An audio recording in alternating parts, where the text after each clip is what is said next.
Good Monday morning, fifth graders. I'm doing this lesson from home, so I don't have my Elmo or my projector. So I'm just going to have it show you the pictures from the Bible lesson instead of you seeing me. I'm usually in the dark anyway. So this week's Easter.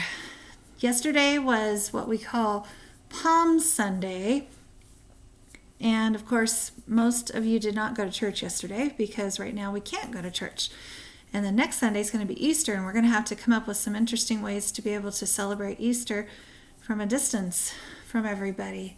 But of course, we definitely need to have the Easter story. So I'm pausing our series with David, playing pause on the David series. And we'll come back to it when we're finished because this week is Easter. This is the most important Bible story in the Bible.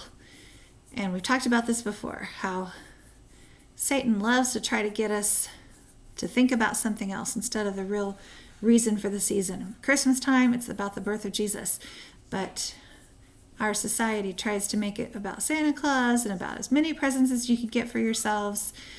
And then Easter, first of all, how on earth does a bunny lay an egg?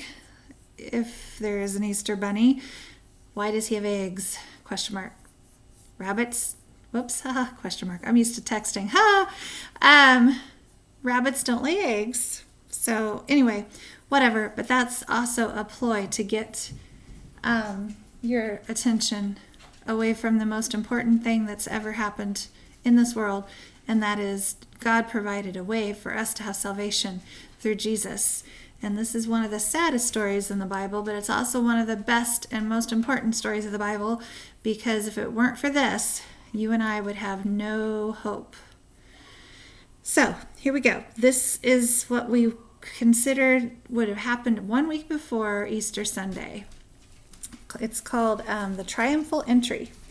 Jesus and his disciples were on their way to Jerusalem, for in just 2 days it would be time to celebrate the great feast of the Passover. They still do that over in Israel. During the 7 days of the feast, the Jews from all over the land of Israel would gather in Jerusalem to remember how God had led their ancestors out of the land of Egypt, which we talked about. So every year they celebrate that Passover time when the children of Israel, the Israelites, got to leave Pharaoh. Remember? To this day, they're still celebrating that, and they call that Passover. Well, this morning, as Jesus and his disciples came to the outskirts of Jerusalem, Jesus sent 2 of his disciples on ahead. Go into that village over there, he told them.